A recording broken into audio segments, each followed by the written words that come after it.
Hey everyone. This past Sunday, as we're talking about paradigm shift, we talked about living in the culture. And the big paradigm shift there is moving away from compromise to courage.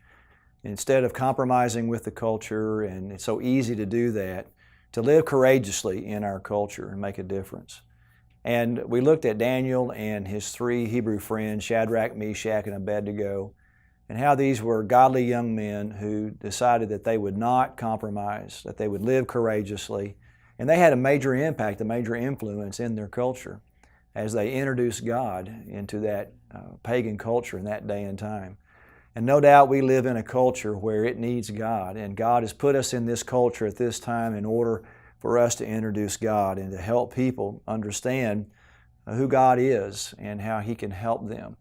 But it's key for us that we live a life that glorifies God. We are able to connect and relate to the culture, identify and be relevant with the culture, but we really need to think about what God is doing with us as we live in the culture. And one of the takeaways I shared this past Sunday is that God is more interested in changing the culture within you than changing the culture around you.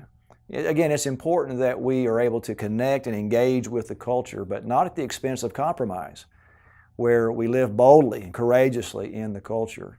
And these young men, they had determined that they would let God change the culture within them so that they could live that way in that culture and not compromise their faith.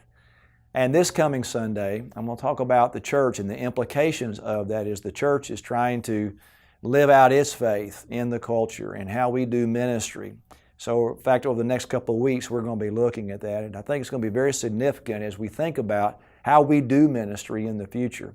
So I look forward to seeing you this coming Lord's Day, and I hope to see you then. Thank you. God bless you.